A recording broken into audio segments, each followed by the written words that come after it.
record. Baik, kita ya singkat aja lah, nggak usah banyak-banyak materinya, supaya kawan yang tidak hadir bisa ngikuti materi ya. Oke ya, jadi kita masuk pakai buku yang saya share itu, kita mulai dari bab 1. Ya. Walaupun sebenarnya sudah saya singgung pada materi pengantar sebelumnya tentang apa itu ITSM ya. Supaya lebih terstruktur, kita ikuti bagaimana pola yang ada di dalam. Jadi yang pertama, buku kita itu mengawali dengan kita harus memahami ya, baik secara definisi maupun secara konsep apa yang dimaksud dengan service management. Ya. Kenapa saya bilang secara definisi dan secara konsep? Kalau definisi barangkali orang bisa menghafal. Saya nggak tahu. Kalian suka menghafal nggak? Kalau saya nggak suka. Ya, maka bagi saya itu nggak terlalu penting seperti apa definisi. Namun yang jauh lebih penting adalah pemahaman kita tentang hal tersebut. Oke ya, kita mulai dari what is service management. Apa yang dimaksud dengan service? Ya. Nah, kita barangkali sebelumnya sudah pernah belajar di materi pengantar sebelumnya tentang why. Ya. Kenapa kita harus mempelajari ITSM? Oke, itu sudah saya singgung di pertemuan sebelumnya. Nah, nanti kita lebih mendalami mengapa kita harus, sebagai orang sistem informasi, mengapa harus mempelajari ini. Kita mulai dari what, apa yang dimaksud dengan service management. What, apa yang dimaksud dengan service management. Sebelum bicara tentang service management, ya, framework ITLL, ya, Information Technology Infrastructure Library, ya, sebagai sebuah kerangka kerja yang menjadi best practice bagi kita, ya. Jadi petunjuk untuk melakukan hal yang terbaik. Jadi ITLL itu adalah framework, ya. Jadi framework bahasa Inggris, bahasa Indonesia adalah kerangka kerja. Apa sih kerangka kerja itu? Kita ada bahas di pertemuan sebelumnya, bahwa kerangka kerja itu ada semacam guidance, semacam petunjuk. Tapi dia petunjuknya sifatnya tidak mengikat. Beda kalau petunjuk yang dinamakan sebagai standar. Kalau standar berarti kalau nggak sesuai, salah, gitu aja. Ya, itu kalau standar. Tapi kalau framework itu kerangka kerja. Nah, sifatnya bukan benar atau salah, tapi sifatnya adalah yang baiknya begini. Istilahnya adalah dalam bahasa Inggris disebut dengan istilah apa namanya, best practice, praktek-praktek terbaik. Nah, gitu. Jadi artinya orang lain sudah pernah mencobanya dan hasilnya bagus. Kira begitu. Itu yang maksud dengan best practice. Oke, jadi ITLL adalah salah satu framework ya, yang ada dalam tata kelola teknologi informasi. Kalau kita ingin melakukan tata kelola yang lengkap, yang segala hal ada, segala hal mencakupi, maka pakailah COBIT. Ya, maka saya sedang memberikan pengantar materi tentang tata kelola menggunakan COBIT.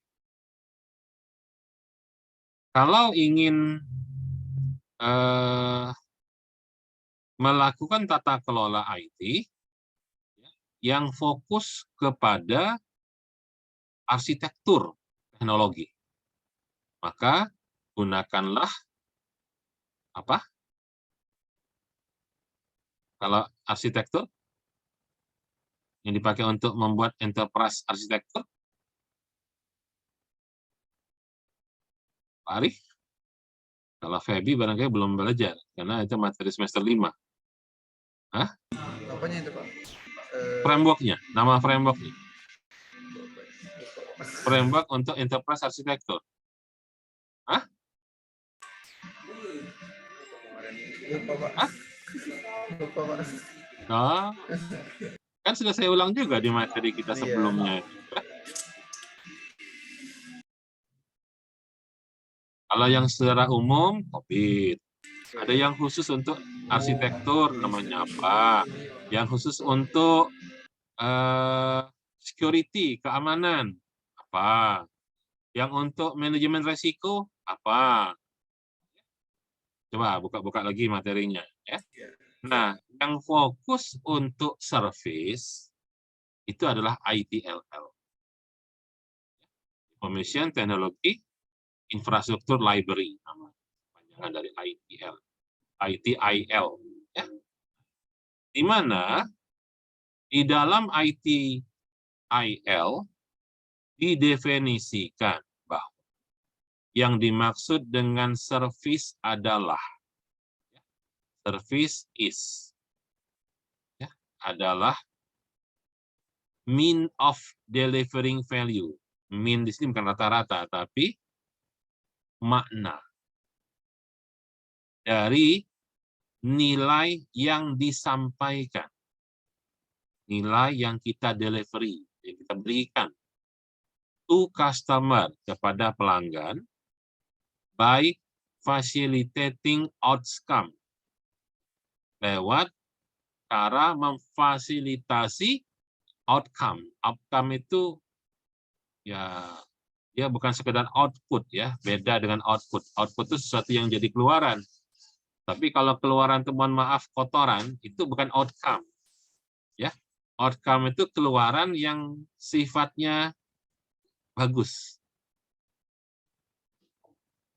Ini kalau kita habis makan kenyang terus kita ke WC, itu sebenarnya mengeluarkan gitu.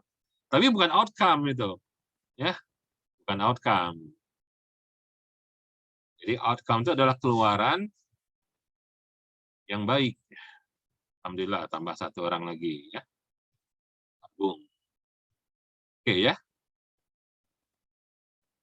Yaitu outcomes ya.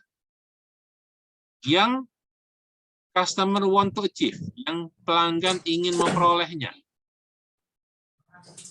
Jadi ketika ada teknologi, ketika ada alat, kan IT dalam hal ini, ya, kemudian alatnya itu dipakai, tentunya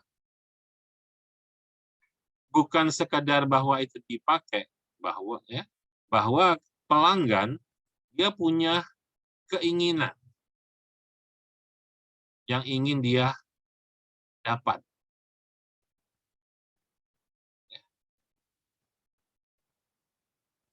Ini misalnya ketika seorang pelanggan buka aplikasi,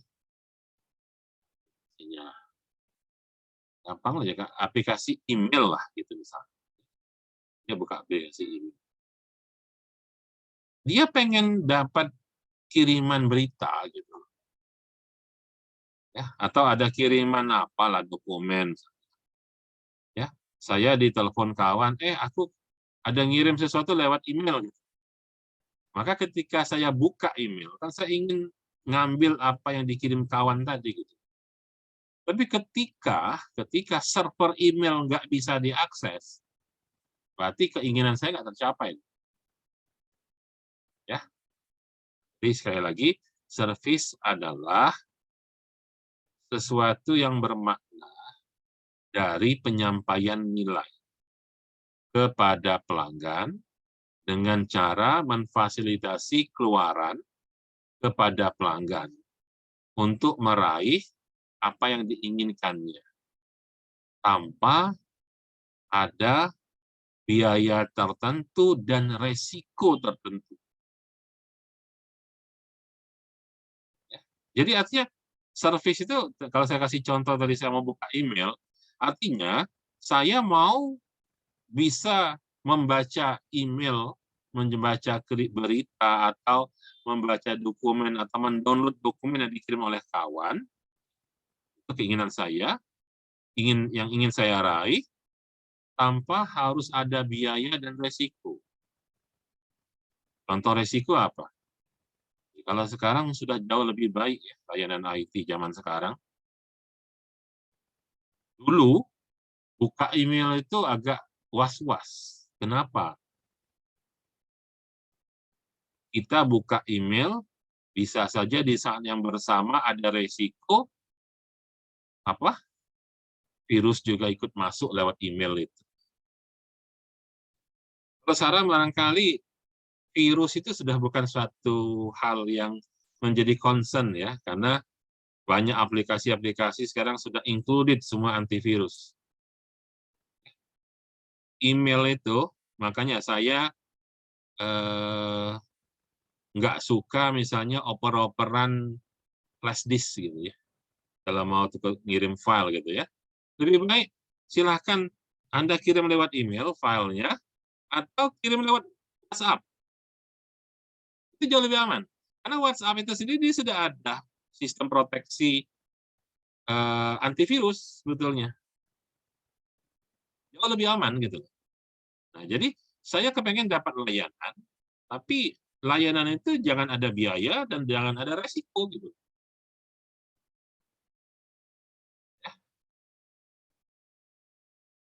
Jadi tolong garis bawahi di sini. Gimana caranya? Tools atau pakai view.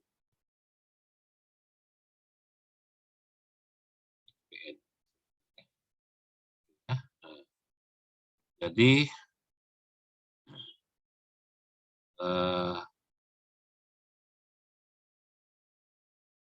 mean of delivering value, ya. Ini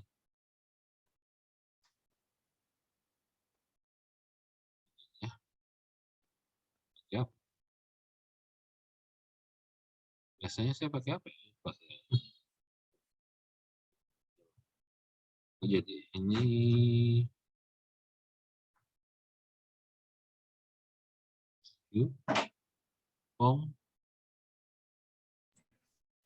Biasanya diedit itulah Pak, kalau di itu sih. saya ini pakai Wondershare.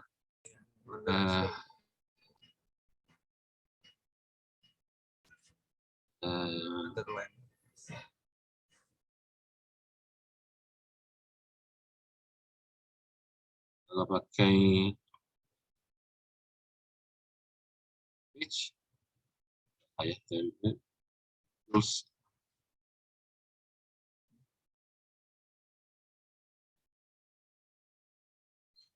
mana ya warna-warna tuh? Mana ya? File.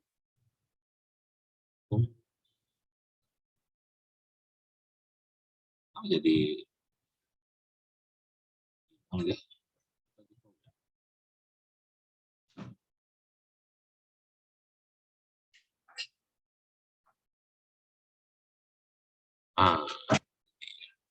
Thailand, yes. Di komen ya Pak. Si ini tadi hilang lagi tuh, masuk sebentar aja dia, nengok aja.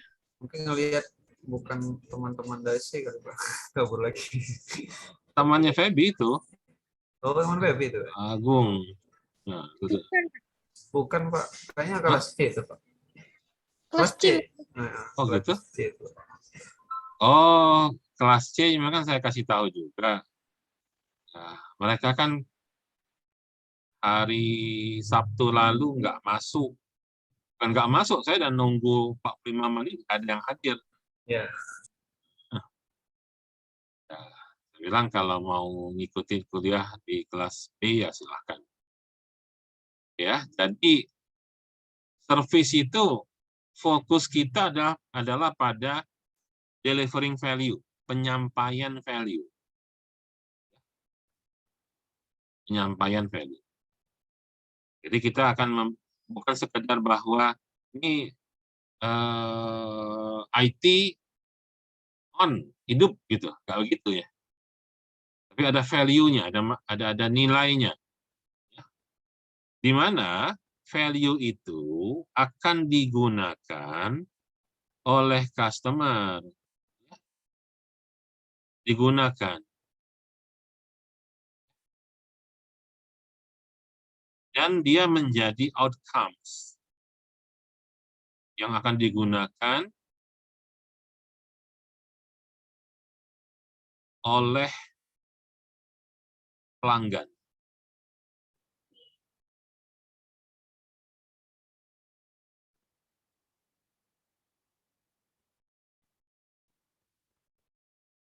Ya. Jadi, lebih tepatnya kita bisa mengatakan servis itu adalah manfaat yang bisa dimanfaatkan. Maka saya bilang manfaat karena sesuatu yang bisa dimanfaatkan.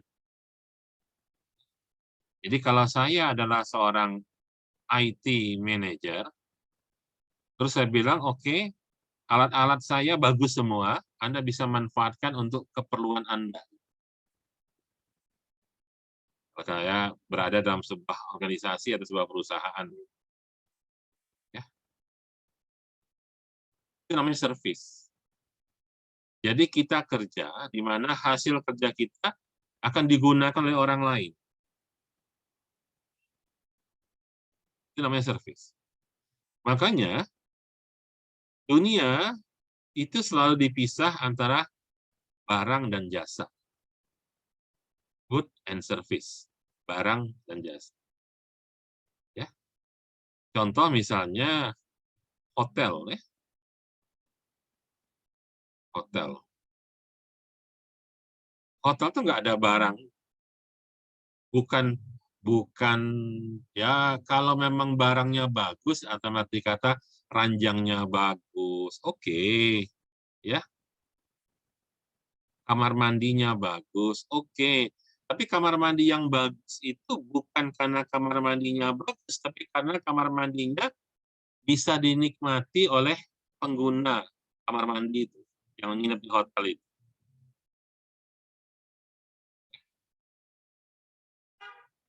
Saya,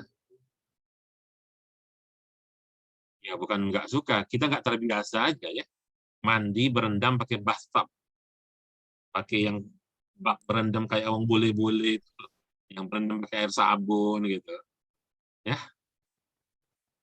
Maka saya nggak pernah mau bayar mahal hotel hanya karena di situ disediakan bathtub. Karena saya nggak bisa menikmatinya gitu loh. Ya, saya nggak bisa menikmatinya. Bagi saya ada air mandi sibuk-sibuk sudah beres gitu loh. Karena nggak ada value-nya bagi saya.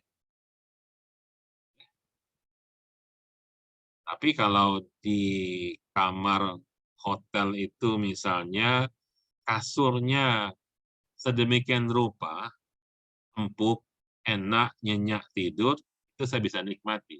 Karena tujuan saya datang ke hotel itu untuk tidur. Ya. Tapi ada orang datang ke hotel, dia bayar mahal harga hotel untuk fasilitas kolam renang, ya, fasilitas bar, fasilitas restoran, makanya mahal. Ya. Kalau saya itu, ini ada hotel bagus, mahal, enak nggak tidurnya? Kalau mahal nggak enak tidur ngapain? Nyenyak nggak tidurnya gitu. Karena ada kawan bayar mahal hotel, malah begadang. Karena dia menikmati di hotel itu misalnya ada night club-nya gitu ya.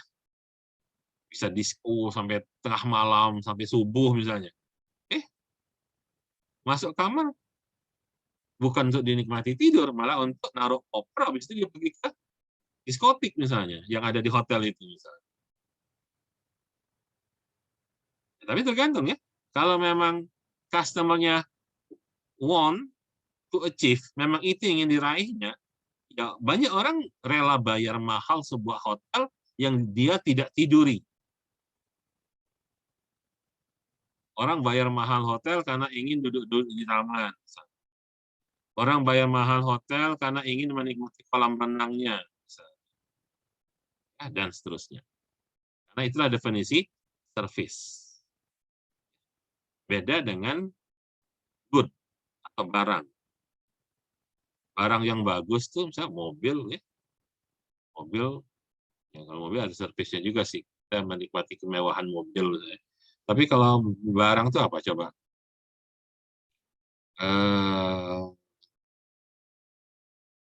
Ya, yang benda gitu.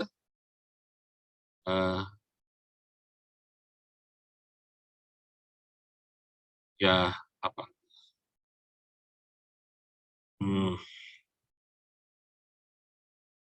Ya, bagusnya tuh di bendanya, gitu. Bagusnya tuh di benda. Piring misalnya. Piring dari kristal. Secara fisik benda dia bagus. Tapi secara fungsinya, dia dipakai, apa bedanya kita makan pakai piring kristal atau piring dari perak dibandingkan kita pakai piring ya, melamin atau piring seng. Untuk orang Palembang itu piring seng udah keren banget. Piring beling biasa. Karena bagi kita adalah sajian makanannya, bukan piringnya yang penting. Nah, esensi yang begitulah yang akan kita pakai ketika kita melayani IT.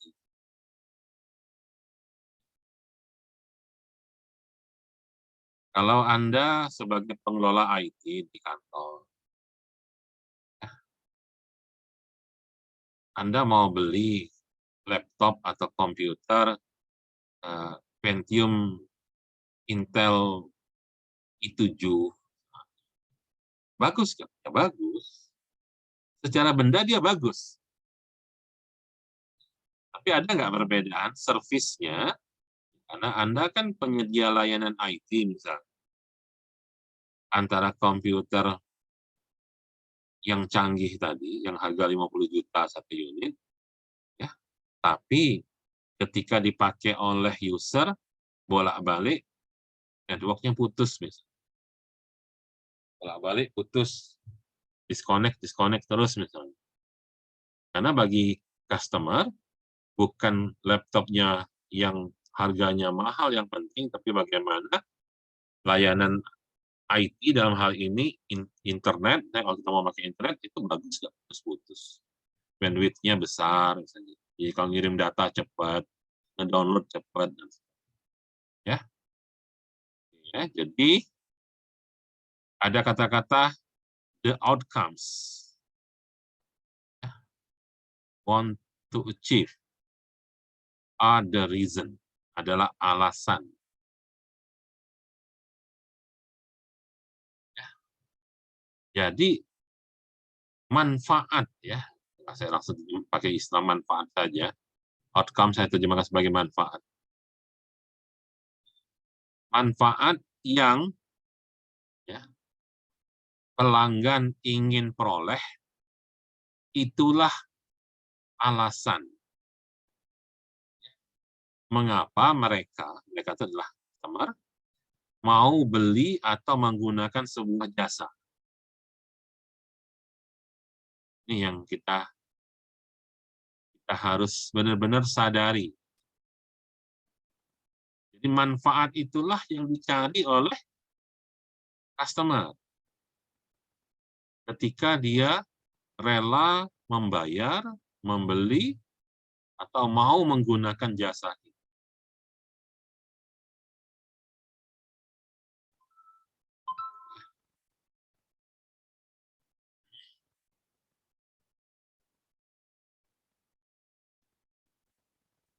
Kalau dalam hubungan suami istri, ya, suami itu masih mau pulang ke rumah,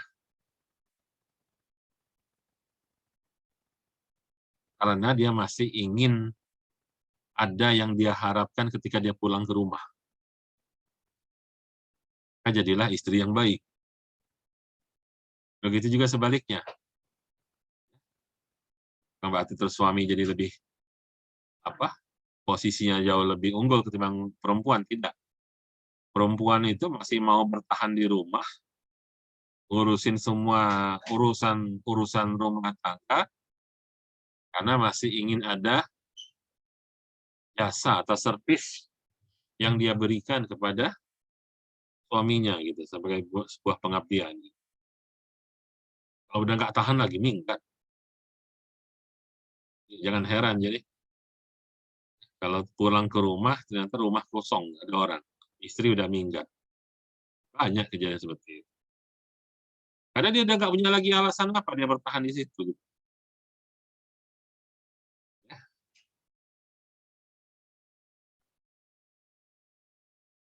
Saya dulu, ketika saya masih kerja di Telkom, kami selalu dapat semacam wejangan dari pimpinan. Coba pikirkan ya, mengapa pelanggan masih mau berlangganan dengan Telkom? Kenapa pelanggan itu masih mau langganan dengan Telkom? Apa alasannya? Kalau alasannya nggak ada pilihan yang lain, hanya karena cuma ada Telkom doang di satu tempat, ya, berarti dia terpaksa. Dan itu saya pribadi merasakan ketika saya sudah pensiun.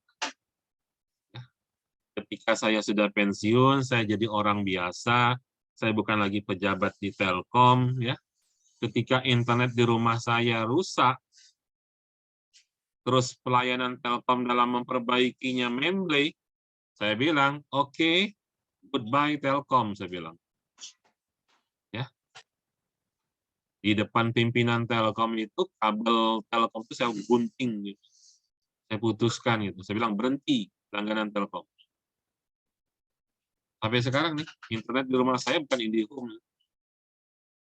Internet di rumah saya CBN. CBN itu bawahannya Indosat. Ya, bahkan seorang pensiunan Telkom pun sudah kehilangan rasa ikut memiliki kalau layanan nggak bagus. Gitu. Masa saya bayar, tapi saya nggak dapat internet yang bagus. Gitu. Bolak-balik putus, tiap kali ngelapor, lama baru diperbaiki. Karena servisnya nggak baik.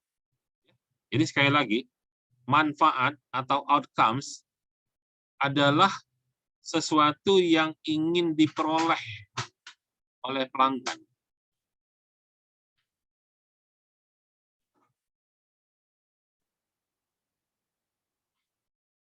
Jadi itulah alasan mengapa mereka mau membeli atau menggunakan jasa kita.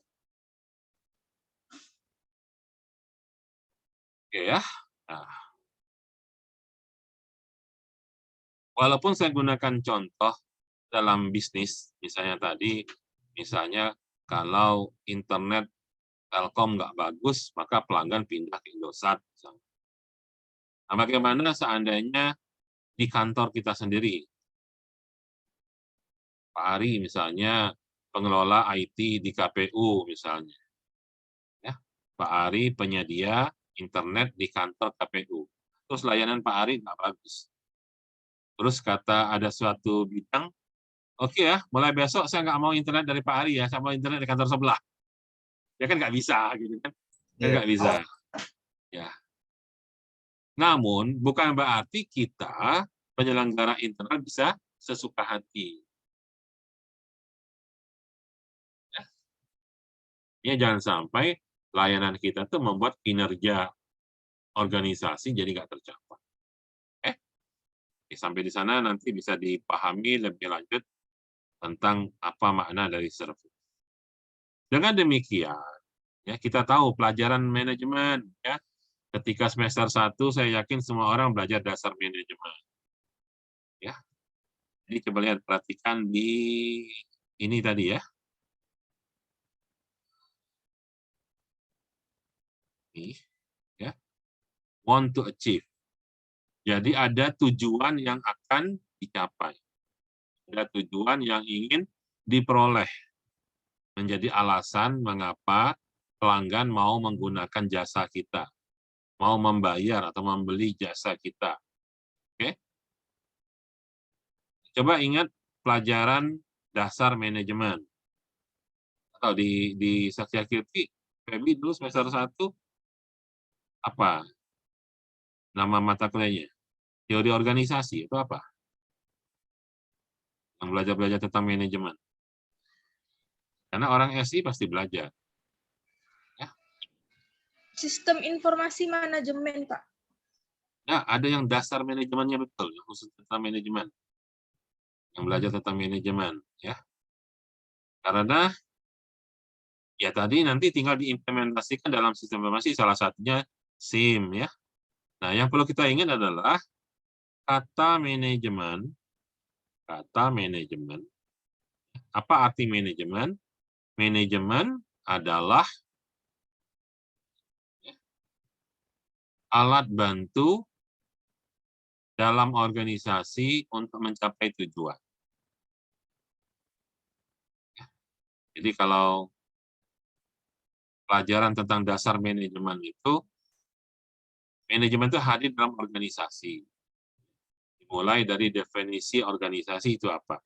Organisasi adalah kumpulan orang-orang yang secara bersama-sama mau mencapai tujuan bersama.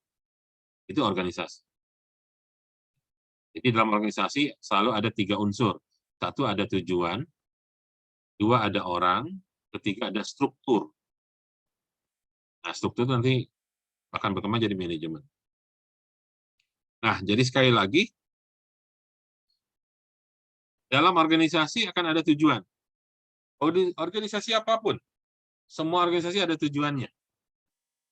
Nah, kita yang berada dalam organisasi itu mau bersama-sama, berusaha bersama-sama untuk mencapai tujuan bersama tadi. Ya, kalau kita tidak punya tujuan yang sama, pasti kita tidak berada dalam sebuah organisasi. Kita akan beda. Ya, makanya saya selalu bilang, kalau orang sudah punya tujuan yang berbeda, ya udah pisah aja. Nggak usah ribut-ribut orang bikin partai. Pokoknya kalau tujuannya udah nggak sama, bikin aja partai baru. Suami istri juga, kalau tujuannya udah nggak sama, ya pisah aja. Apalagi yang baru pacaran.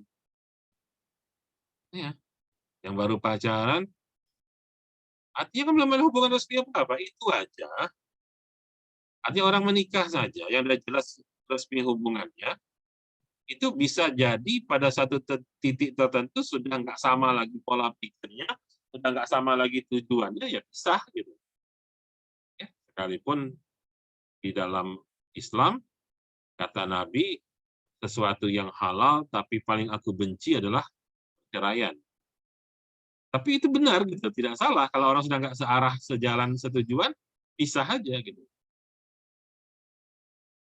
Kita berada dalam sebuah organisasi yang sama karena punya tujuan yang sama dan mau bersama-sama mencapai tujuan bersama tadi.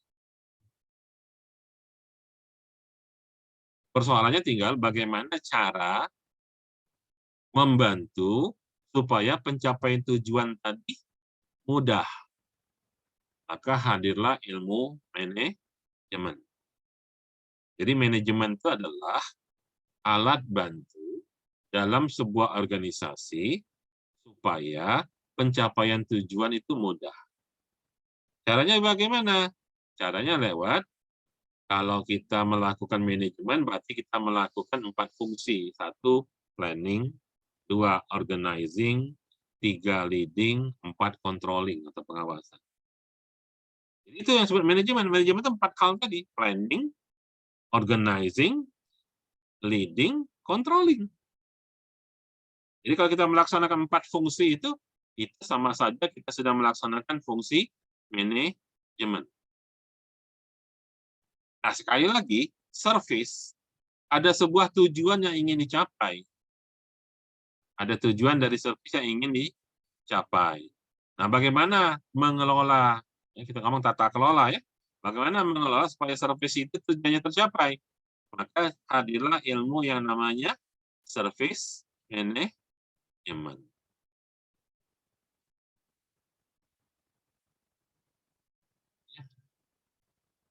Jadi ada manajemen untuk mengurusi layanan. Namanya service management.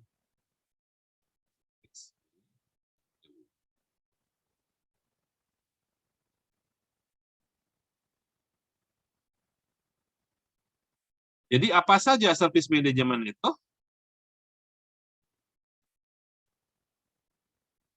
Jadi service management itu meliputi satu, ya, mari kita understand, pahami. Apa yang harus kita pahami? Layanannya. Service that they are providing. Ya, jadi mari kita pahami apa layanan yang harus disediakan. Ya, di mana cara memahaminya itu dari dua sisi, baik dari sisi konsumer, pelanggan, maupun dari sisi penyedia layanan.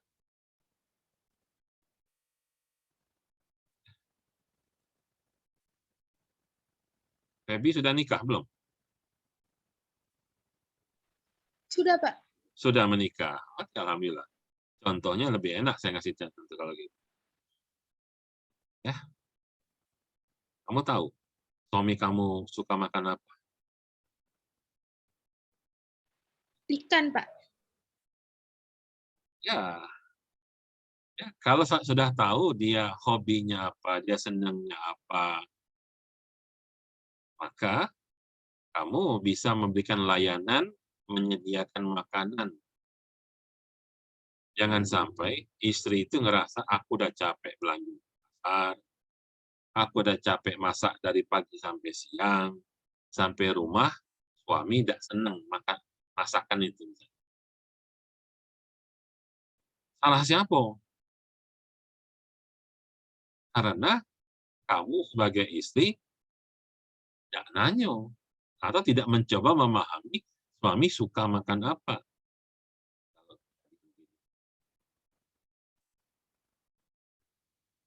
Tapi di sisi lain, ya, nggak cuman istri yang dituntut untuk mengerti suaminya.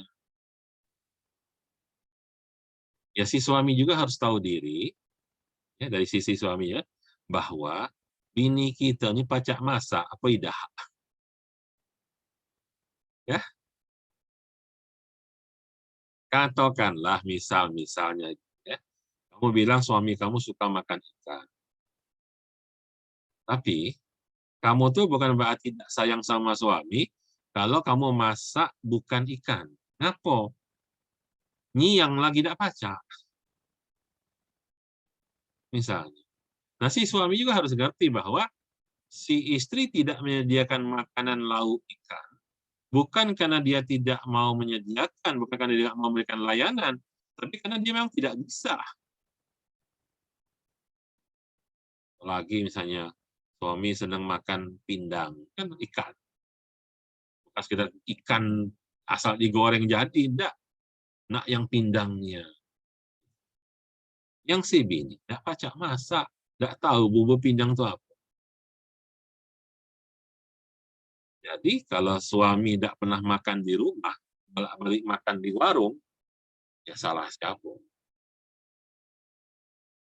Oke, jadi mengelola layanan itu dimulai dari yang pertama, mari memahami, understanding, layanan yang harus disediakan.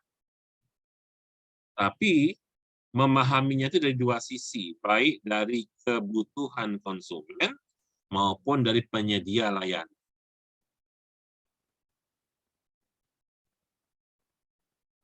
Saya seringkali menyindir pelanggan. Dulu ketika saya masih jadi manajer di Telkom, sering ketemu dengan pelanggan yang marah-marah. Intinya, dia komplain, ngapa internet dia lambat. Terus saya tanya, mohon maaf Pak ya, Bapak langganan paket yang harga berapa? Ya. Oh, ternyata dia langganan paket yang paling murah. Kalau dulu zaman-zaman BlackBerry dulu, yang langganan 100.000 untuk setahun. Jadi sebulan tidak sampai 10.000 langganan internet. Kapan lambat? Marah. Itu kadang-kadang saya berusaha untuk menjelaskan supaya konsumen juga paham bahwa perusahaan dalam hal ini Telkom tentunya mencoba memberikan layanan yang terbaik. Namun ketika pelanggan berada di, mohon maaf saya bilang, golongan tarif yang paling murah langganannya, ya sudahlah tentu kualitasnya yang paling jelek. Sebab kalau sudahlah murah, terus diminta layanan yang terbagus pula, ya rugi perusahaan. Jadi kalau dapat layanan bagus, belilah paket yang mahal. Makanya kalau kalian barangkali pengguna kartu SIM card, ya orang langsung bilang, oh Telkomsel simpati mahal. Ya, memang dia mahal, tapi kualitas layanannya paling tinggi. Yang mau agak murah dikit, kartu AS. Ya, jadi agak murah kartu AS. Jangan samakan harga Telkomsel dengan harga Smartfren. Ya. Ngapa? Kalau Telkomsel, pergilah keliling Indonesia, pasti ada sinyalnya. Nah, Telkomsel 100% Republik ini sudah ada tower BTS-nya. Kecamatan ya. Kita sih belum. Kalau kecamatan sudah 100%. Tapi kalau Smartfren, oke lah, yang rumahnya di seberang Hulu, dekat Jakabaring, sinyal Smartfren oke, karena BTS-nya di situ. Ya, coba sampai ke Keramasan, hilang sudah sinyal Smartfren. Bukan nak ngoyoi Smartfren, itu saya ngasih contoh apa adanya. Jadi kalau harga Smartfren itu murah, pantas. Ya, jangkauannya cuman berapa kilo baik. Kamu pergi Smartfren itu, pergi sampai Pangkalan Balai, hidup apa tidak Smartfren itu? Ya. Tambah jauh kalau kamu bawa mudik Sekayu sana misalnya. Ya. Yang kedua, service management itu apa? Menjaminkan, ya, ensure bahwa layanan, ya, betul-betul dapat memfasilitasi manfaat bagi konsumen.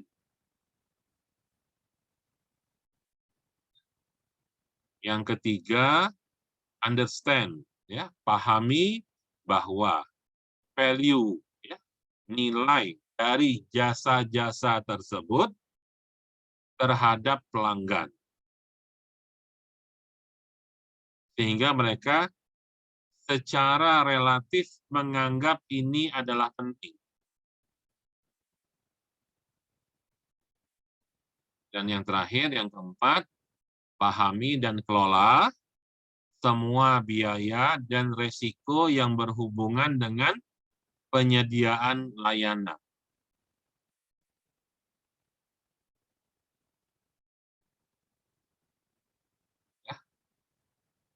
Nah ini kalau perintah-perintah begini sebenarnya ada di dalam COVID yang sudah kita pelajari sebelumnya. Sehingga secara definisi, apa itu service management? Service management adalah sekumpulan, ya, set of specialized organizational capability, kapabilitas atau kemampuan organisasi secara khusus, ya, specialized, secara khusus, dalam menyediakan nilai kepada pelanggan dalam bentuk layanan. Jadi service management itu. Pengelolaan jasa itu ya seperti itu. Jadi ada kata-kata specialized organizational capabilities. Apa saja termasuk di dalamnya? Yang termaksud di dalamnya adalah proses-proses, aktivitas, fungsi, dan peran.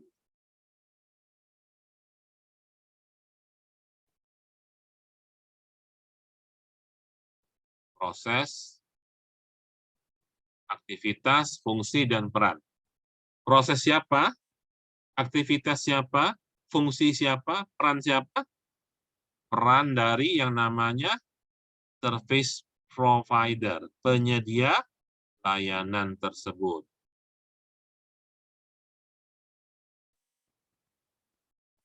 Ya. Dalam menyampaikan layanannya kepada pelanggan. Mengapa itu semua harus dilakukan? To facilitate. Untuk memfasilitasi, apa yang difasilitasi? Yang namanya outcomes tadi.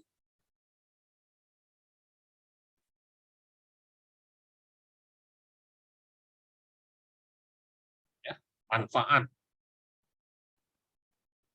Itu bisa diciptakan nilainya. Ya. Jadi, contoh misalnya, kamu pakai kartu SIM card-nya, Pak Ari pakai kartu SIM card teleponnya udah berapa tahun, Pak Ari? 2007, Pak. Kenapa nggak ganti, Pak? Banyak sejarahnya, Pak.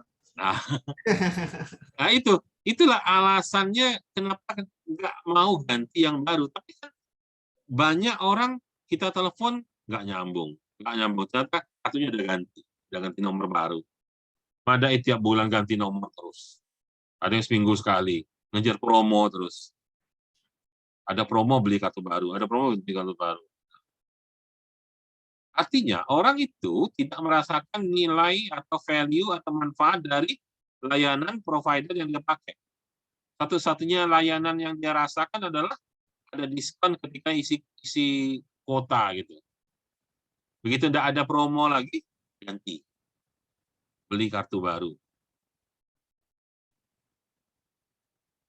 Ya, itu.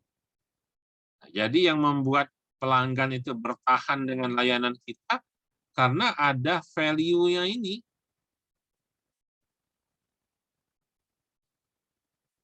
Tadi saya katakan contoh, ya kalau kita ngomong kasar-kasaran gitu, zaman sekarang kan banyak perempuan dari laki-laki kan, betul Pak Ali? Lebih banyak perempuan dari laki-laki sekarang.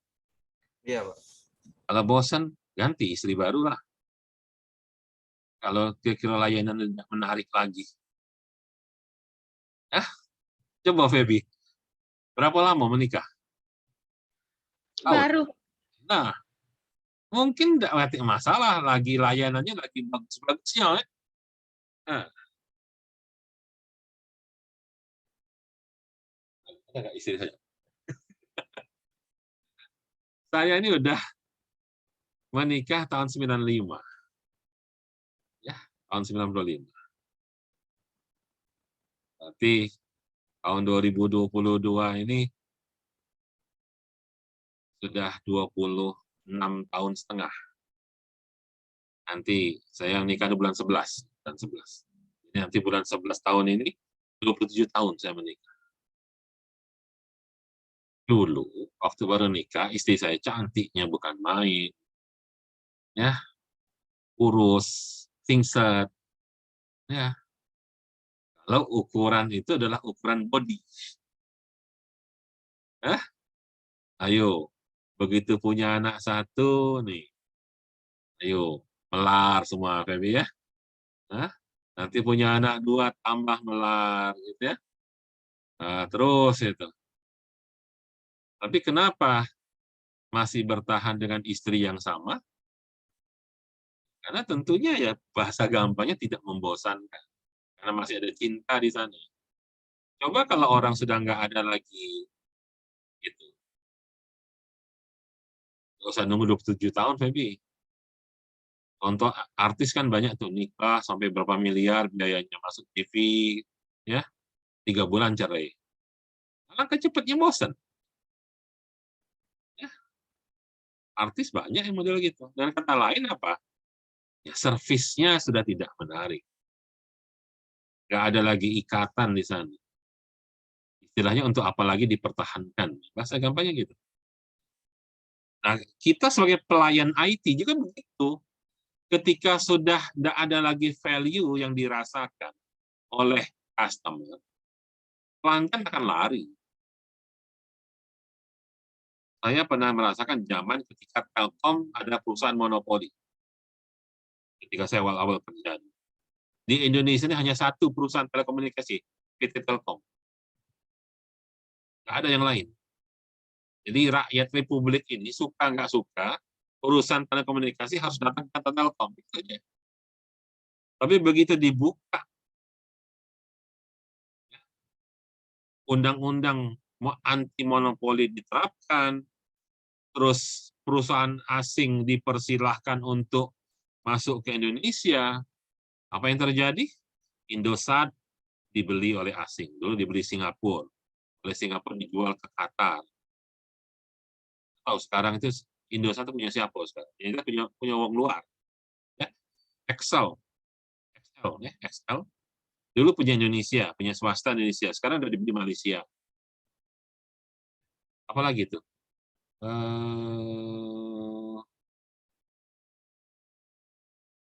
Apa dulu? Ada yang punya Tri. Tri itu punya Hutchinson. Punya Hong Kong. Gabung Indosat sekarang ya, Pak? Hah? Kartu Tri. Nggak tahu saya. Kerja sama Indosat kabarnya, Pak. Kerjasama atau dibeli, nggak tahu. Iya. Apalagi, terus yang punya Arab Saudi itu apa? Kesimpulannya apa? Kesimpulannya adalah ketika sudah banyak pilihan, walaupun masih mendominasi, Telkom beserta Telkomsel sebagai anak perusahaannya Telkom, itu sudah berkurang pelanggan. Kenapa? Sudah ada pilihan kok. Saya tidak puas sama Telkom, saya pindah ke Indosat. Saya tidak puas sama Telkom, saya pindah ke L, dan seterusnya. Begitu juga dalam dunia internet. Nggak puas sama IndiHome, pergi kalau Palembang mungkin ada Bobinet. Apalagi di Palembang ini ada provider. My Republic. Terus apa lagi tuh? Yang ada juga internet. Icon Plus, Pak. Dan sebagainya. Kalau Jakarta lebih banyak lagi. Makanya IT harus dikelola supaya dapat memberikan layanan yang terbaik bagi pelanggannya. Oke ya. Nah, tadi saya katakan bahwa yang namanya framework itu adalah best practice.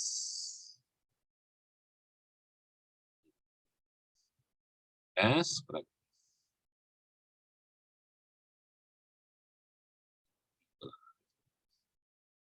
Karena nanti juga akan ada istilah good practice, ya.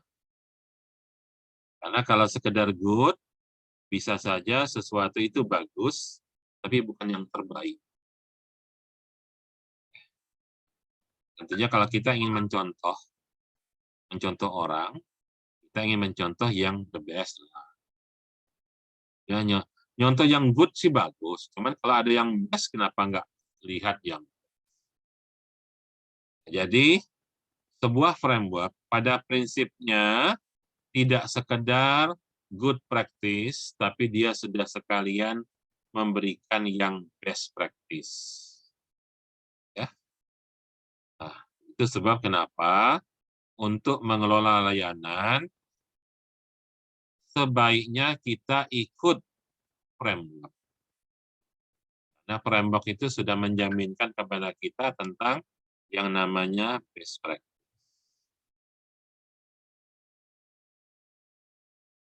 Bisa saja kita melakukan sesuatu yang baik, good ya, tapi bukan yang the best. Tapi kalau kita ikutin framework, maka framework itu sendiri sudah teruji, sudah dipastikan itu yang terbaik. Oke, silakan tolong dibaca ya. Saya hanya menjelaskan garis besarnya saja di sini. Ya, kenapa akhirnya kita harus menggunakan yang namanya apa namanya tadi, framework.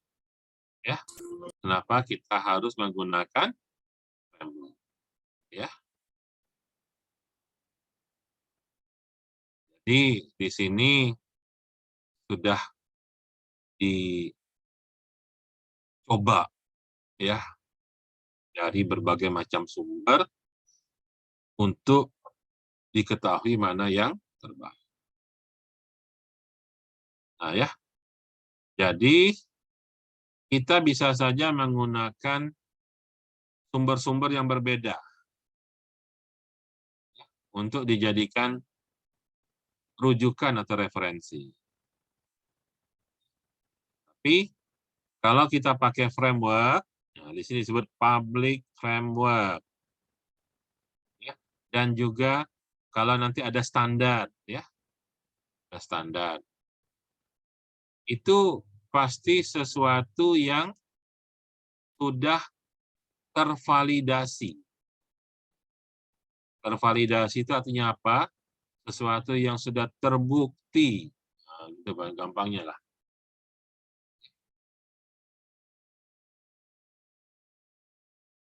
Kemudian yang kedua, kenapa kita perlu memakai framework?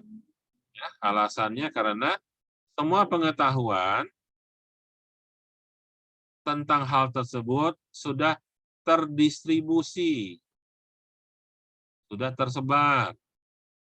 Di mana?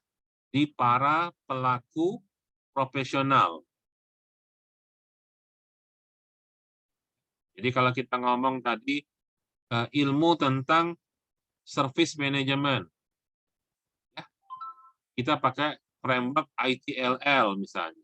Maka pengetahuan tentang service management itu yang diatur oleh ITIL itu sudah tersebar di para pakar.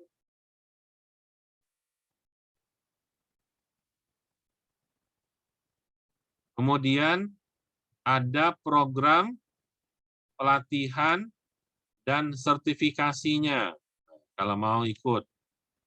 Ini menjadi satu bidang kepakaran.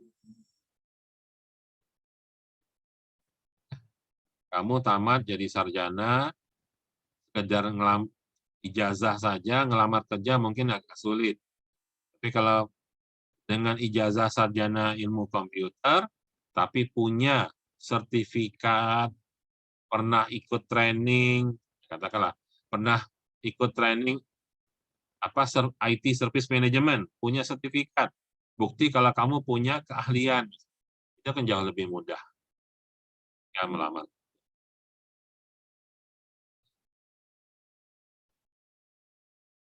Yang penting 1, 2, dan 3. Yang 3 adalah masih bicara tentang pemahaman pengetahuan ya, di dalam masyarakat tersedia.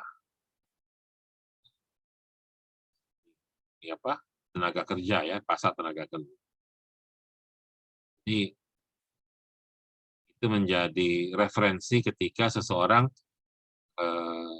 katakanlah dijadikan sebagai bidang ahli.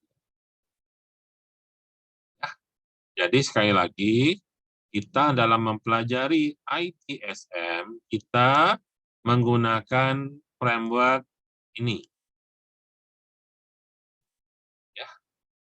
ITIL, ya. Information Technology Infrastructure Library, singkatannya. Ini framework-nya. Kalau mau ngomong standar, standarnya adalah ini, ISO 20.000. Ini standar. Yang terbalik-balik ya. Ada framework, ada standar. Ya. Kalau framework itu sifatnya best practice, petunjuk aja. Tapi kalau standar, ya ini untuk mengatakan bagus apa jelek. Jadi kalau ISO 20.000 itu adalah standar untuk IT Service Management. Tapi kalau kita ngomong framework-nya, disebut ITIL. Ya. Oke. Jadi, ini yang perlu dipahami tentang framework-nya. Oke. Jadi, yang namanya ITLL terdiri atas dua komponen. Ada namanya ITIL inti, core, ya. Ada pelengkap, petunjuk pelengkap. Ya, nah itu. Oke. Yang mana yang core? Kita bisa lihat. Yang core, yang ini. Ya, yang core, yang ini. Ya. Ini bisa dilihat pada gambar 1-2. Lihat gambar 1-2 yang ada di buku ini. Itu yang core. Ya. Di mana dikatakan bahwa ya, ada service life cycle. Service life cycle. Apa itu service life cycle? Siklus hidup layanan. Ya. Yang mana gambar 1-2 itu ini? Ya, sekecil. Nah. Jadi, inilah core atau inti dari ITIL. Information Technology Infrastructure Library sebagai sebuah framework untuk ITSM. Ya. Di mana core itu berisi satu, seperti yang saya jelaskan sebelumnya ya, bahwa ketika kita melakukan pelayanan, melakukan service, mari dimulai dengan yang namanya service strategi. Ya, ini mulai di tengah ini. Jadi inti yang pertama adalah strategi.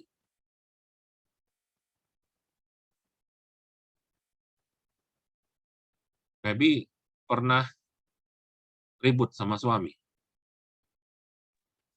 Belum pernah, Pak. Belum pernah. Mudah-mudahan jangan. Tapi kamu harus siap-siap ketika satu hari ada keributan, kamu harus punya strategi bagaimana caranya supaya baik-baikan lagi. Ya mungkin pengantin baru sih, semuanya masih indah semua. Tapi kalau nanti sudah mulai ada friksi-friksi,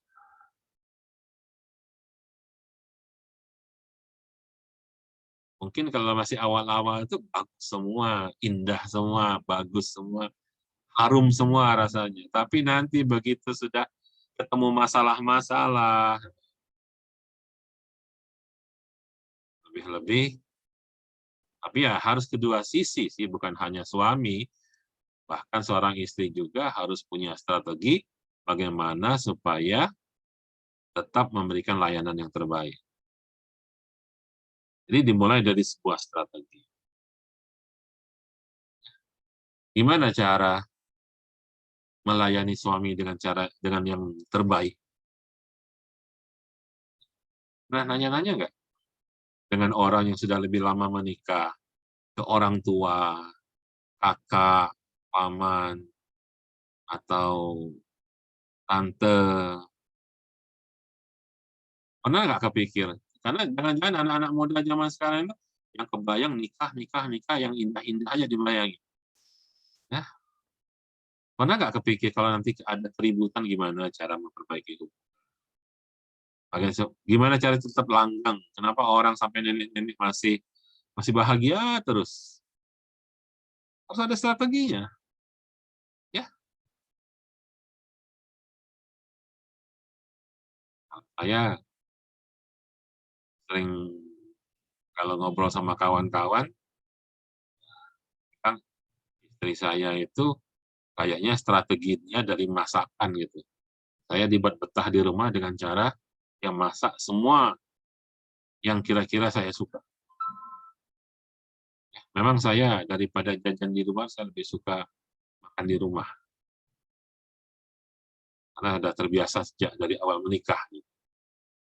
Ya, makanya dulu saya ketika awal menikah, saya nggak mau beli rumah yang jauh-jauh. Dulu saya di Surabaya, saya tinggal di Surabaya. Orang kadang-kadang sampai beli rumah di daerah Sidoarjo atau Gresik yang luar kota gitu ya, karena biar punya rumah sendiri gitu.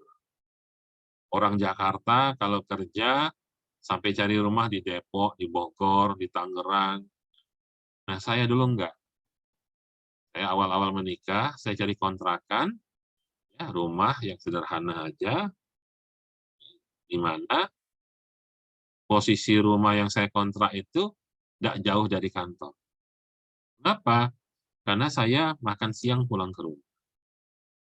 Kalau saya harus ke kantor sampai lembur malam, sore saya pulang sebentar. Saya pulang dulu.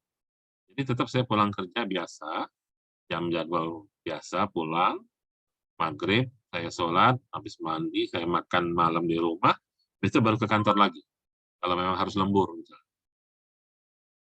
Karena kayaknya memang strategi yang dibangun sama istri saya, dia mengikat saya lewat layanan kualitas masakan yang ngangeni. Gitu ya.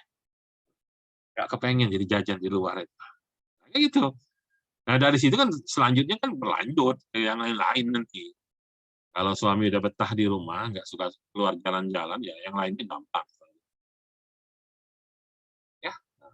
Jadi service strategi, apa yang menjadi strategi kita dalam memberikan layanan, ya, dalam hal ini dunia IT, layanan IT, strateginya bagaimana, kemudian sudah menyusun strategi, mari disusun perancangan atau planning ke service design, kita siapkan transisinya, perpindahan dari sebuah service ke service yang lain, terus laksanakan service-nya, operations. Dan sepanjang proses ini, baik mulai dari strategi, design, transition, operation, selalu akan ada yang namanya continual service improve. Penyempurnaan layanan yang berkelanjutan. Jadi selalu diperbaiki, perbaiki. Nggak mungkin lah kita tuh dalam kehidupan kita bisa langsung punya kualitas layanan yang terbaik. Tapi selalu ada keinginan untuk memperbaiki. Sehingga makin lama makin sempurna. Nah, dalam IT ya begitu juga. Oke, pertama kita mungkin masih banyak errornya, tapi kita perbaiki. Dengan harapan nanti akan jauh lebih baik. Nah, ini yang masuk dalam core. Core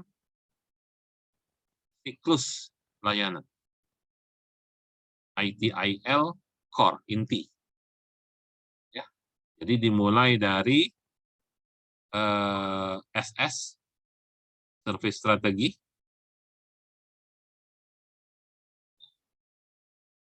dilanjutkan dengan service design, SD,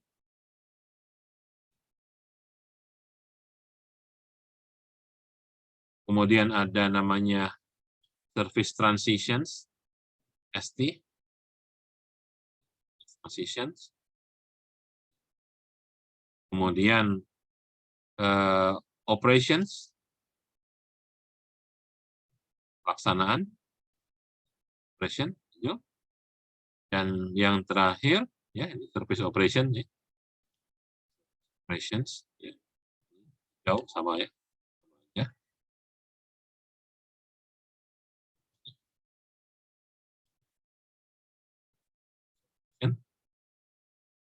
Dan yang terakhir adalah continual service improvement, CSI. Yang terakhir. Jadi semuanya perlu disempurnakan. Jadi sebenarnya sampai akhir kuliah, kita belajar 5 hal ini.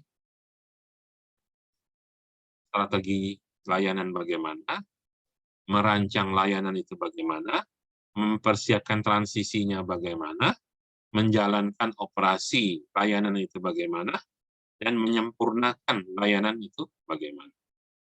Ya, ini yang disebut dengan materi inti. Nanti akan ada namanya materi tambahan atau komplementari. Tambahan atau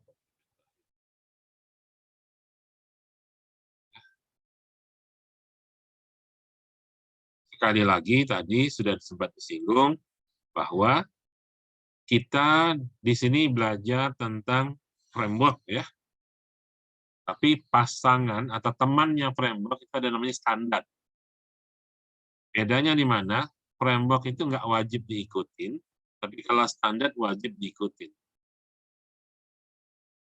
Tapi melaksanakan sebuah standar juga sebuah pilihan, nggak wajib juga. Ya, jadi misalnya gini, ini ada materi ISO 20.000. Nah, ini adalah standar. Dalam pengertian, kalau kita memilih mau melaksanakan ISO 20.000, maka wajib diikuti semua aturan yang ada dalam ISO 20.000.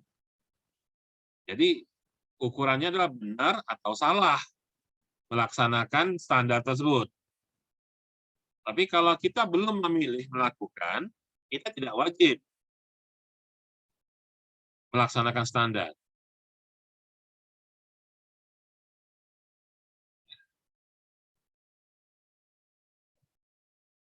Jadi materi-materi lain yang ada hubungan antara lain balance scorecard ya.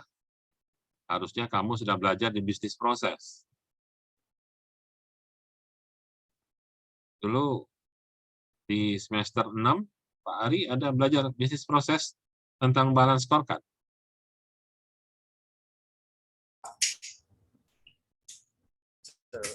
Saya nggak tahu tahun yang lalu ya. Semester 6 itu. Karena dulu saya tiba-tiba, saya masuk ngajar itu kan sudah sempat mulai berapa 2 minggu gitu ya.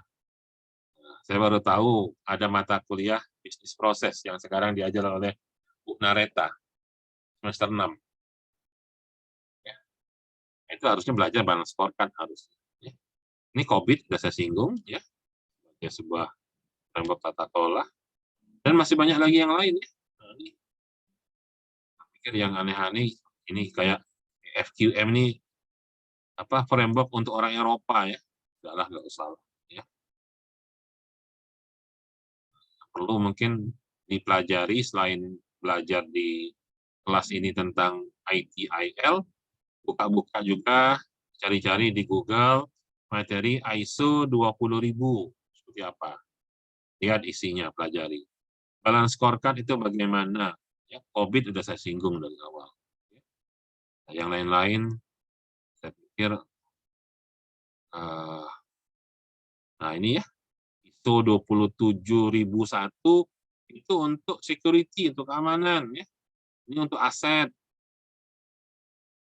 Dan selainnya ya, saya pikir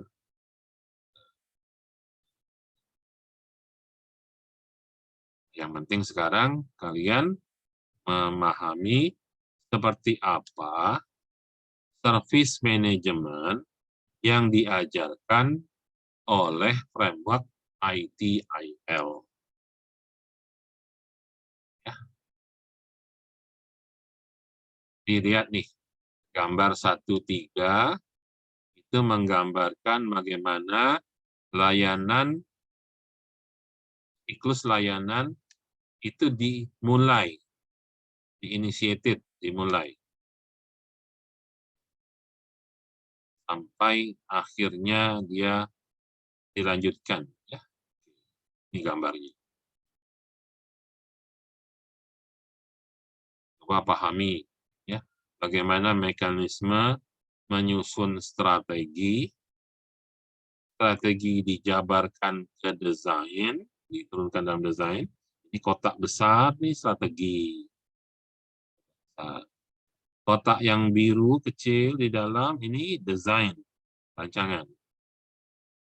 Nah, materi desain ya nggak langsung kita tiba-tiba operasional kayak gitu, jalankan. Harus ada persiapan transisinya dulu. Ya, transisinya dulu. Kalau sudah siap periode transisi, baru kita masuk ke periode operasional.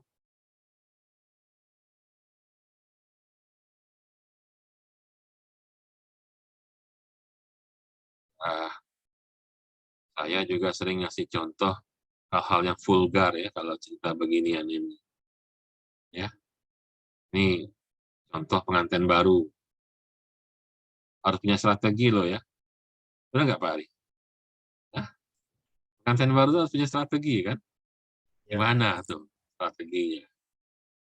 Terus kita susun desainnya, rencana nakalnya seperti apa. Rencana itu jangan tiba-tiba langsung dioperasionalkan, kaget nanti istri.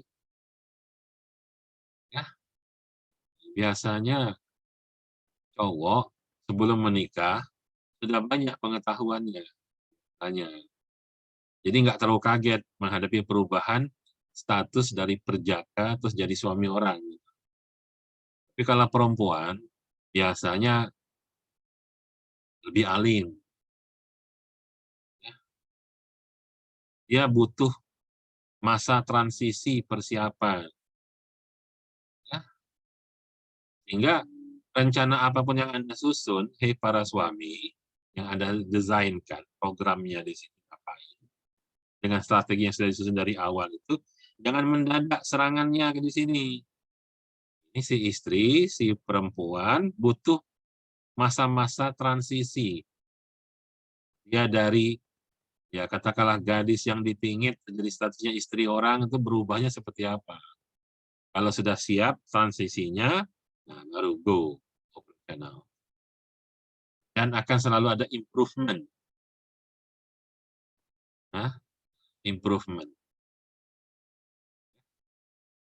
Kalau awalnya cuma bisa satu gaya, makin lama makin banyak gaya bisa dilakukan. Setuju nggak? Betul nggak Pak Aris? Saya rasa contoh itu cukup clear ya. Ya, contoh itu cukup clear. Tapi kalau dari awal strateginya langsung main hantam saja, oh sesak napas ini nanti. Kaget. Malah yang terjadi servisnya tidak memuaskan. Begitu juga dalam dunia IT sama aja. Ya. Orang biasa pakai mesin tik. Ya. Biasa pakai mesin tik. Terus kita bilang, oke, semua mesin tik buang. Kita beli laptop. Ya. Itu kalau langsung diterapkan layanan IT berbasis laptop untuk ngetik surat, yang tadinya tukang ngetiknya cetak, yang kalau neken jarinya itu pakai extra power, sekarang dia pakai laptop, pakai hantam juga, hancur semua laptop itu. Dia harus disiapkan dulu, yang tadinya harus neken pakai tenaga, sekarang nggak usah, disenggol aja tuh keyboard itu. Ya. Jangan sampai yang tadinya biasa jadi tukang ketik dengan mesin tik, tiba-tiba disediakan laptop, dihantam aja. Ya jebol itu laptop. Harus disiapkan betul. Nah, jadi mekanisme strateginya bagaimana? Oke, pegawai yang tadinya tukang ketik dikursuskan Microsoft Office, diperkenalkan dulu. Kalau ngidupin komputer begini, kalau mematikan begini. Kalau orang nggak tahu, matikan, nak balik, cabut kabel listrik langsung. Ya, rusak laptopnya, rusak komputernya, misalnya. Ya. Jadi kalau laptop itu diajarin caranya, ada proses shutdown dan segala macam. Matikan dulu, tutup dulu aplikasi dan sebagainya. Dibuat strategi, strateginya oke. Karyawan akan dikursuskan dengan ilmu komputer. Mulai dirancang kursus apa yang diperlukan, berapa banyak yang harus dikursuskan. Ya, terus dibiasakan orang pakai komputer. Jangan banyak-banyak, 1-2 dulu, biar nyoba. Kalau masih ragu-ragu, tidak terbiasa, biarkan dia kembali pakai mesin tik dulu misalnya. Sampai akhirnya dia lancar. Baru setelah itu full operational IT, menggunakan komputer misalnya. Ya, saya nggak tahu kapan Indonesia mau bikin pemilu secara elektronik. Sehingga kita nggak usah ngumpul-ngumpul lagi, Pak. Ada nggak rencana itu? Kalaupun ada, tentu nggak mendadak. Strateginya bagaimana, rancangan bagaimana, disiapkan masa transisi, sehingga semua orang bisa menerima dengan baik. Baru bisa dilaksanakan. Dan itu pun pasti tidak sempurna. Oh, ada improvement.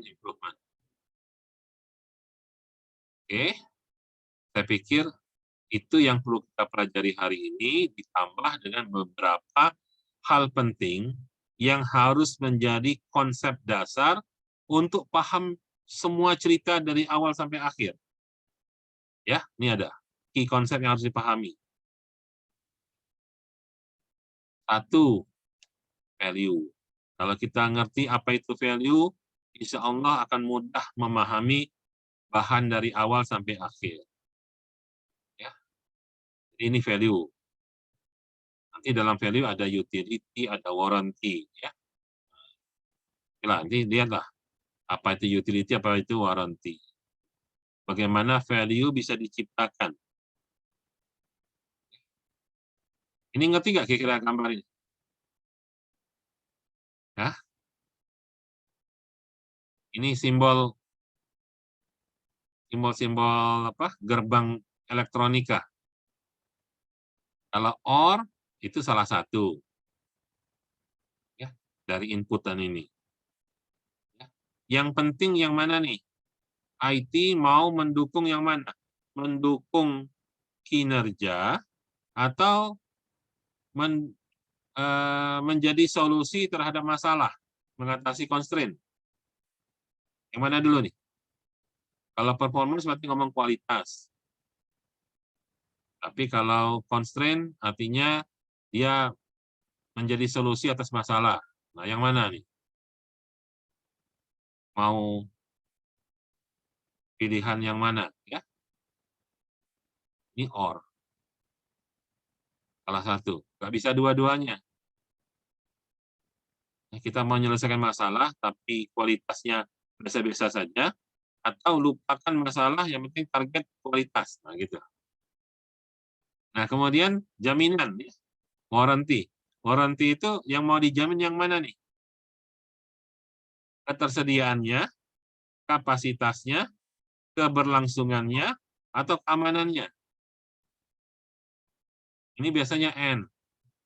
Nah, di mana N itu makin banyak, tentunya makin repot. Tapi bisa ya. Bisa. N itu bisa di sini. Mau tersedia, oke. Dengan jumlah yang besar, oke, bisa. Jadi ready, available, dan kapasitasnya besar, N, bisa dua-duanya. Mau terus-menerus ada, bisa. Jangan mati-mati, bisa. Mau yang aman, bisa. Ya. Atau mau pilih salah satu. Kayak ini tadi. Sama seperti kayak kita nyetak, pergi ke percetakan ya, nyetak apalah, nyetak baju kaos atau nyetak apa namanya, spanduk misalnya. Pernah nggak ngebaca di tukang cetak itu? Mau cepat, jangan minta bagus. Kalau minta bagus, jangan minta cepat. Minta cepat, jangan minta murah. Kalau minta murah, jangan minta cepat. Pernah dengar nggak seperti itu? Itu or. Ya, sama dengan kita itu mau bicara tentang kinerja atau mau menyelesaikan masalah. Hadirnya IT itu salah satu. Ya. Nanti baru kita gabungkan antara dua unsur ini, ya, baru kita gabungkan sehingga akan muncul value-nya. Bisa kamu bacalah di sini contoh. Ketika ATM, mesin ATM diperkenalkan, ya, apa yang terjadi? Hadirnya mesin ATM apa? Dia menghilangkan hambatan, kesulitan kita untuk menarik uang di bank. Nah, tapi kalau ada masalah ketika narik uang di bank, narik uang di mesin ATM, bisa nggak kita langsung selesai komplain masalah? Oh, nggak bisa, karena nggak ada pegawainya di mesin ATM yang nongkrong di sana. Tapi coba kalau kita pergi ke kasir, kita narik 2 juta, Mbak, kurang 10.000 loh. Dihitung ulang sama dia. Oh iya benar Pak, kurang. Langsung selesai masalahnya. Kinerjanya cepat. Tapi kita nggak bisa narik uang di teller jam 2 tengah malam. Beda lagi urusannya. Ya. Contoh ya, layanan itu. Ini contoh cerita yang dari gerbang OR tadi. Nah, yang mana mau diselesaikan ya? Oke, saya pikir itu dulu. Ya. Service model nanti bisa dipelajari lah ya. Ya, value. Ya. Value created di sini intinya adalah bagaimana ujung akhir dari sebuah layanan IT adalah kepuasan pelanggan. Itu aja sih. Jadi ITSM itu gampangannya, kesimpulannya ITSM itu adalah kita belajar bagaimana cara melayani pengguna teknologi IT supaya mereka puas. Nah, gitulah. Biasanya para bapak-bapak ini aja yang nuntut puas gitu. Si ibu, si istri yang dituntut harus bisa memuaskan. Coba dibalik pertanyaannya.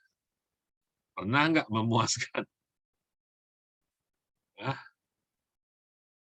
Karena kepuasan pelanggan itu ya, di semua pihak ada. Tinggal posisi kita sebagai pelayan dari layanan itu atau pemakai layanan. Jadi ITSM itu mencoba mendudukkan kita sebagai pelayan. Barangkali selama ini kita hanya sebagai user, ya, pengguna IT. Yang kalau ada masalah di IT kita ribut, komplain gitu. Nah sekarang coba orang-orang yang biasa teriak-teriak ribut-ribut itu, dan kamu yang ngurusin IT gitu. Nah gimana rasanya? Ya? Pak Ari pernah sebagai orang logistik salah beli barang, pernah nggak? Pernah, Pak. Hah? Pernah? Iya. Dikomplain orang? Coba Iya, sekarang Pak. kan, tukeran deh. Kau yang duduk sini, aku yang duduk di sana. Bagaimana rasanya? Kira-kira begitulah. Lebih kurang begitu. Ya. Gimana rasanya?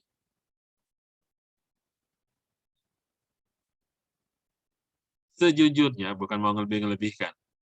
Saya ketika jadi dosen, mencoba ngajar dengan cara yang sebaik-baiknya. Karena saya pernah ngerasakan, diajar dosen yang nggak keruan ngantuk itu macam mana rasanya. Saya pernah ngerasakan. Dulu pernah ketika saya kuliah, ada dosen yang ngajarnya nggak jelas. Ya, artinya apa? Sebagai pelayan, dia nggak bagus melayani saya sebagai mahasiswa. Gitu. Maka ketika saya jadi dosen, saya juga mikir begitu. Saya nggak mau nanti ada mahasiswa saya yang itu tadi kalau kita bahasa Palembang, ada mahasiswa yang berutuhan. Bapak itu ngajaran tahap apa misalnya. Banyak ada masuknya. Tapi kalau mahasiswa yang banyak ada masuk, sudah lain lagi ceritanya. Selesai urusannya. Mereka tidak mau kuliah, ya beres. Bukan salah saya lagi kalau mereka tidak paham. Yang repot tuh kalau saya sudah ngajar, mahasiswanya rajin, terus mahasiswa bilang, Pak, nggak ngerti. Gitu. Berarti salah saya ngajar.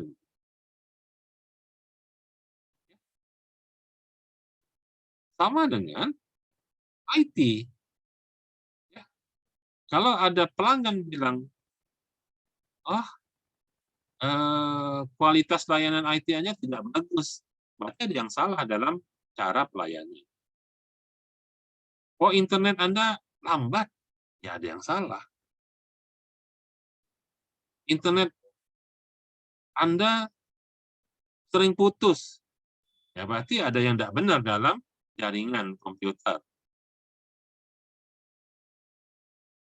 Jadi, bukan begitu ada gangguan di jaringan, ya sudah, terserahlah, tidak pakai, matikan, begitu. Ya.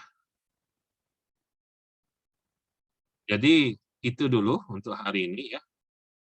Akan dibaca ulang, bab 1 mungkin masih awal, intinya adalah hal yang paling penting, bagaimana cara ketika kita mengelola teknologi IT itu mampu menciptakan value. Maka tolong pahami apa arti kata value di sini. Ini ada konsep utamanya, konsep kunci dari bab ini. Kalau Anda paham apa yang dimaksud dengan value, ya insya Allah mudah-mudahan bisa mengerti secara garis besar konsep menyeluruh dari apa yang dimaksud dengan ITSM. Kita pelan-pelan aja, nanti kita lanjutkan di bab berikutnya. Tapi tentunya tolong dipahami, dipelajari materi bab 1. Sebab kalau yang ini aja tidak bisa dikuasai sebagai fundamentalnya, ya tentunya ke depannya lebih repot lagi. Ya. Ini tolong sampaikan ke kawan-kawan yang lain yang tidak hadir, yang pengennya hari ini cuti, libur, ya tolong sampaikan. Nanti kalau videonya sudah saya posting, tonton ulang materi kuliah kita hari ini. Oke, itu untuk hari ini. Ya. Ada yang mau ditanyakan? Cukup jelas? Ya, cukup, Pak. Ya, oke, kalau gitu kita akhiri. Terima kasih. Sampai ketemu hari Rabu. Wah, kita lanjutkan kuliah. Terima kasih. Ya, kita akhiri. Assalamualaikum warahmatullahi wabarakatuh. Sebelumnya saya screenshot dulu ya. Biar masuk materi juga. Saya screenshot. Terima kasih, Pak. Hah? Terima kasih. Ya, ya. Ntar Sudah belajar saya banyak seperti ini. ambil di depannya juga.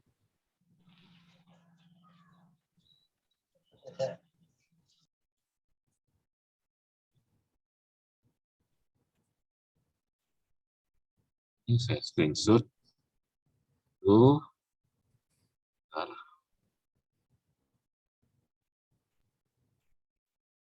Ini absennya untuk hari Rabu. Ya. Laporannya.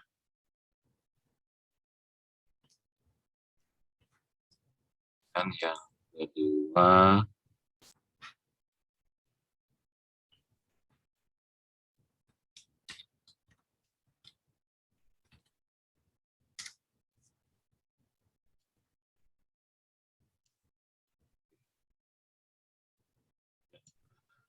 Kita akhiri. Terima kasih. Assalamualaikum warahmatullahi wabarakatuh. Assalamualaikum warahmatullahi wabarakatuh.